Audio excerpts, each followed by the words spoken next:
afternoon, Richard. Frederic, good day.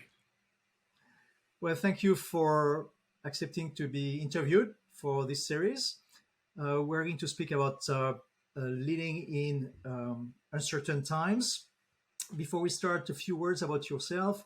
So, you have been with Stage for more than 25 years, coaching more than 300 executives in Silicon Valley. Currently, you are leading four groups, key executives, CEOs who are of publicly traded company, private companies in very different fields, tech a lot in Silicon Valley, but also landscaping, financial services, VC, companies, a lot of subjects, small, large companies, and tons of experience with the leaders of all these companies. So you have had a lot of experience with the GI since you were at the birth of it, and experiencing and observing also the way it has been deployed in some of your client companies here in Silicon Valley. So thanks again for accepting to go through this interview.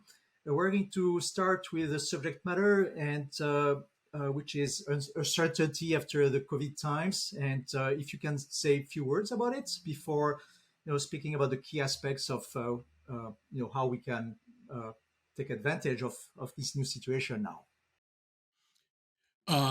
Well, speaking from the moment of COVID through where we are right now, I think we are, as it's been described, in a period of adaptive change. And not only are we finding new ways to work with the people who are showing up in the workforce, certainly the newer generations, there are so many things that we no longer can take for granted that got thrown up into the air. And I think we have to be even more intentional about how we as leaders show up and our ability to adapt to what's going on. And we have the biology, we know the science tells us we're quite capable of that adaptation.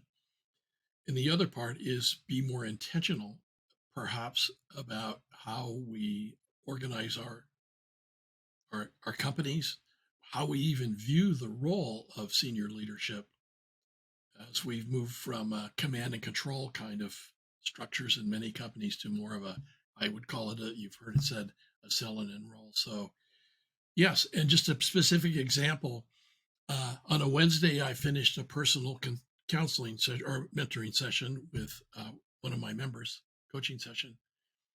And he said, Richard, why are you still meeting physically? Because COVID is hitting you and you have to change. And I had a meeting coming up on that Friday, and I decided that I was going to learn how to do Zoom. And I did.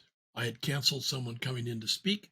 That person said, I'm in, I'm willing to experiment. And I think that what it's done is it's caused all of us to say, what's my playbook? Is that valid anymore?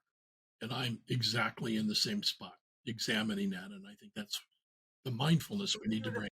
Sorry, Jared, can you elaborate a little bit more about this self-awareness? So that's something that we have been discussing at GRI, this new focus on self-awareness that may be different now than it used to be.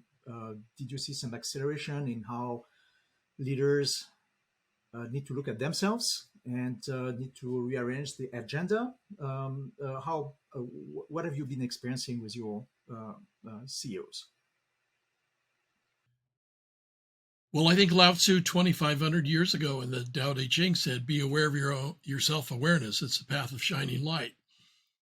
And what we know is from science that we all adapt. However, it takes awareness to know that we need to adapt. Dr. Huberman at Stanford has been doing research that actually is beginning to demonstrate that. So that moment of clarity between I as a leader, stimulus, react, now need to be even more aware of how to stimulus, pause, and then move through some process to choose how, in fact, I'm going to approach whatever it is that I'm approaching rather than simply being unconscious. So I think because of the change, it's a time, as Craig Weber says, of adaptive change, the bias has to be for learning. So I can always ask, what am I learning here? Why is this happening for me rather than happening to me? And I think I absolutely have to be clear about how I'm communicating with people to see what my choices really are, because I might think I have choice 1, 2, and 3 because of my belief structures, how I believe I'm wired, how I perceive my role, which, by the way, the GRI is very good at describing, and where other people may have a different point of view, a different frame of reference. And if I'm not open to understanding my own position or thinking or the way I think, I might find myself as a leader seeking confirmation bias, and that may or may not be appropriate in any situation. So again, if I want to manage you, for example, or have a relationship with you, there's more thinking today that it's wise for me as a leader to meet you where you are rather than pulling you into what I believe the construct is how I might be, should, or ought to treat you. So again, that relationship. And that may lead to the second point. So this is not just you as a leader, but the other people led that you need to eventually empathize or get in their shoes of, in a different way than what used to be. All this work done on yourself as a leader and to be more self-aware goes also for those people who are working in the team and to whom you are the leader, isn't it? Or that may be the second aspect of what has changed. Well, I really appreciate that reciprocity. And I have a firm belief that I don't have to tell you that I am now in a mindful state and I'm choosing to show up in a way that's going to work with you. We also know from psychology in how we mirror people, our mirror neurons, whatever it happens to be called. As we know from Carl Jung, one of the things is that if I want to change the way a social system interacts with me, and every individual is a social system, amazing things happen when I change my approach or interaction with that social system. So the only thing I have control over as a leader is myself, fundamentally. So if that's true, then leadership becomes more about self-mastery in the role while I'm going about doing the tasks that are required of me as a CEO or a key executive or a senior executive or someone out on the shop floor. So that awareness. So I, as a leader, when I begin to behave differently toward my organization or toward people, I will draw people into other ways of talking, other ways of being, other ways of showing up, because it's an invitation to a different kind of a conversation rather than if I want, used to be, if I want your opinion, I'll give it to you and go do it. That doesn't work much anymore. If we're all grouped together in a room and somebody yells fire, okay, I get it. But not for the ordinary course of business. So that's the second point we have been discussing, which is the focus on others, and which also is critical for all the situations we run into for strategizing the organization and what's required for the organization. So beside those who are already in the teams, we have to think about those who are going to join the team and the mix of people who are going to lead. And so that leads to the kind of candidates that's required for our organization, and when we think about that in advance, based on who I am, who the others are in the team today, and what we need for the future. This mix of people, and especially the kind of candidates we are in need of for the organization. Well, we know that a lot of folks, well, let me just rewind here for a moment. My experience tells me that most people aren't trained how to interview, aren't trained how to select people. And I hear this from the CEOs who I work with. Will be in a one-on-one and said, well, I really liked so-and-so, or my VP of engineering is thinking about hiring this person. I really liked them. Curious, in that engineers organization, almost everyone has the same behavioral profile. No wonder. And what I realize is, and I think you've realized, that when we put teams together, we certainly need different skill sets. So we bring people together, and some people, like a lot of people, depends on their culture. That's very participative. Some people are expert and they want to have experts in the room, and others might have even a different idea about how to constitute a team. However, most of us show up in a way, as you've demonstrated through the GRI, and I'll get that has impactful. And I'll just give you a quick example. It's only had a conversation yesterday with a CEO seeking to hire someone in a senior sales position, and we looked at the profiles, and there was a question: fit or no fit? Well, that was done independently, and all we did was put that person then, using the platform, in the team to see where that person fit in the group dynamic against not only the 4 variables, but the factor interactions. And it was clear this is a person who can sell a product, not a service. And as a matter of fact, the consistency and the insight, and he went, oh my God, that was my intuition. My VP of sales said this. And then we looked and said, yeah, same profile, and not a fit. So again, this ability to draw analytics, I think we have to be more careful, because it's expensive to hire someone, ramp them up, only to have them fail, not because the profile was determinate, but what we did is measured and matched the profile and the person's language during an interview. And it simply popped out for me. I said, oh, this is a playbook salesperson.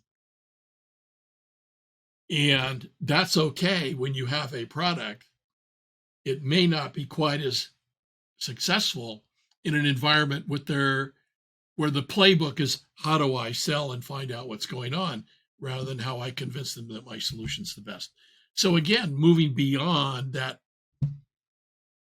gut feel, intuitive feel, and the analytics made it possible to say, I got it. This person would be good here, not for us. So valid, not relevant.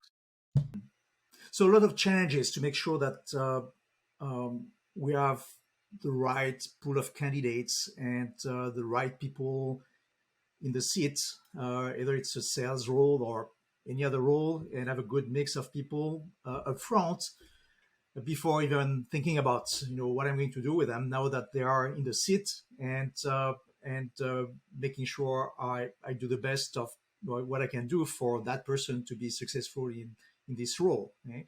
And so we get to the next point eventually, where what's happening now that the team is built, the most I could expect of it from all the constituents of that team, and eventually a different role here in leadership for making sure that everything works together. Or how do you see it? You raise an interesting point, because let's say that I'm the leader and there are a few people who understand this language that we're talking about around behavioral analytics in general. I can predict how people are going to naturally bring their energy to the table. Well, let's go back to the first topic of self-awareness. If everyone on that team that's been pulled together to, in fact, solve, let's say, to resolve a strategic issue of some kind, maybe. If everyone understands the language and everyone understands the nature of the relationships, there's the ability to suspend judgment as we each come to the conversation with different points of view, and we bring the best of who we are into the conversation because it's a safer place. Unconscious judgment, in my mind, is the caustic acid to culture. Relationships are built one at a time, and they are destroyed one at a time. So perhaps this, I'll acknowledge, may seem controversial. When I think about, and I primarily work with the CEOs, both within Vistage, and I have some private clients, they're generally CEOs. When we go back to the self-awareness issue, And then we come to this point. I get what the role of the CEO is, and everyone who may be listening to this as a CEO, you know what you need to do, what the role is, and what your responsibilities are. One of the things that I haven't seen much, though, is we use the word CEO, and I think there could be a comma in the letters CIC. And what does that mean? Coach in chief. We know that culture is strongly influenced, not created, in fact, led by what happens at the top. So if we think and just accept for a moment that every conversation that a CEO has with anyone in the organization is a teaching moment, that every conversation is about how we work with each other and support each other, even though we may have disagreements, that's all about managing conflict. That's a skill set. Also, managing agreement. Very often we perceive conflict when we're really managing agreement. We're just disagreed about how, not what or why. From that mindset of I'm in a coaching mode, I hear some CEOs say, I don't have time for that. That's for HR. That's for whatever. Nonsense, I say. Because the fact of the matter is, whoever is a leader in an organization, and by the way, everyone is a leader somewhere in their life. It may be at home, it may be at church, it may be at the kids' social club. We are all leaders in some way. When that idea of my conversation is a teaching methodology, how it's not only what I say, it's how I say it. It's not only the message, it's how the message lands, where I'm responsible to be sure it lands the way I want it to land. And very often we engage in conversational structures that seek to get confirmation bias that we're right, rather than really understanding what someone else is thinking. So that's where the coaching comes, and where through the conversations trust is built. And then that's where from trust we can actually and find out what's really going on and get the best out of everyone. So that coach in chief goes down and down and down, which is where, what's the language of coaching, for example? Most of us haven't been taught how to do that. And it can be learned. And I think instruments like the GRI is one of the things I found as a way to describe and discuss. Because I can say to someone, wow, in that conversation we just have, I'm getting some pushback here. My sense is that. Let's talk about that. Or in that meeting where my sense was something was going on, and here's what happened. 3 people pulled away from the table and shut down. Let's talk about what's going on there. Without judgment, discernment, something's going on. So we can see that when, especially when someone even deviates from their ordinary behaviors. Thanks, Richard, for highlighting those 4 main big domain of focus for leaders, which have changed dramatically through COVID and now in these new times, in this new era of continual change that leaders have to face. I would like to end this interview with some of part of you that's not professional, but that's makes you also a human being outside those professional activities, and what you are passionate about and what you are doing aside from this stage and the coaching and everything in these professional activities. Well, thank you for asking me that. I'm a grandfather 6 times over. It's a pleasure seeing that my 2 grown daughters and their families and their careers and their husbands' careers and the grandkids are fine. So that's part of the background. My passion really is, though, about learning and about self-mastery. When I became a chair with Vistage Worldwide, I was told in a conference at one time that I needed to be prepared to go into any conversation into which I was invited by the people I was working with. And I learned, and I've been learning and working how to do that. I'm still a work in progress. And I also learned I need to invite people into conversations that perhaps they didn't know would be good for them to have. and I'm learning and improving on how to do that. So I would say my focus has been, it has been skiing, it has been yachting, it has been enjoying time with family, enjoying time with my wife and our beloved dogs who are now deceased. They've moved on. What I really enjoy is a laboratory of leadership. Since about 2014, I got into online gaming, in particular, a couple of games that I really like. Mm-hmm. And one in particular is called The Elder Scrolls Online, where nobody knows who I am. Nobody knows what my background is. And I'm in a world with other people doing very complex things, teams of up to 12 people. We're watching, listening, and observing how others lead and what the impact is on me, and being observant about it and learning what works, what doesn't work, and the dynamics of that just fascinates the hell out of me. So I have, I would argue, an earnest curiosity about what's behind the behavior that I'm witnessing. What's the shaping of the life that causes someone to show up the way they show up when it's clear they're not choosing how they're going to show up because of the carnage that's left behind. And I don't think most of us get up in the morning and say, I'm here to destroy someone's life or make them in something that's supposed to be happy like a game, all of a sudden feel bad.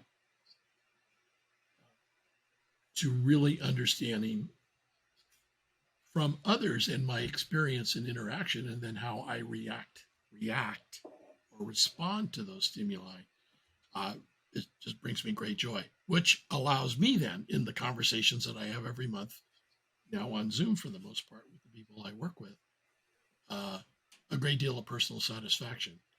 So self-development, self-insight, and clarity of thought are really my passions. And so those come in a variety of ways, mostly though through these interactions that I have. I'm delighted to have this conversation with you. Well, thank you, Richard.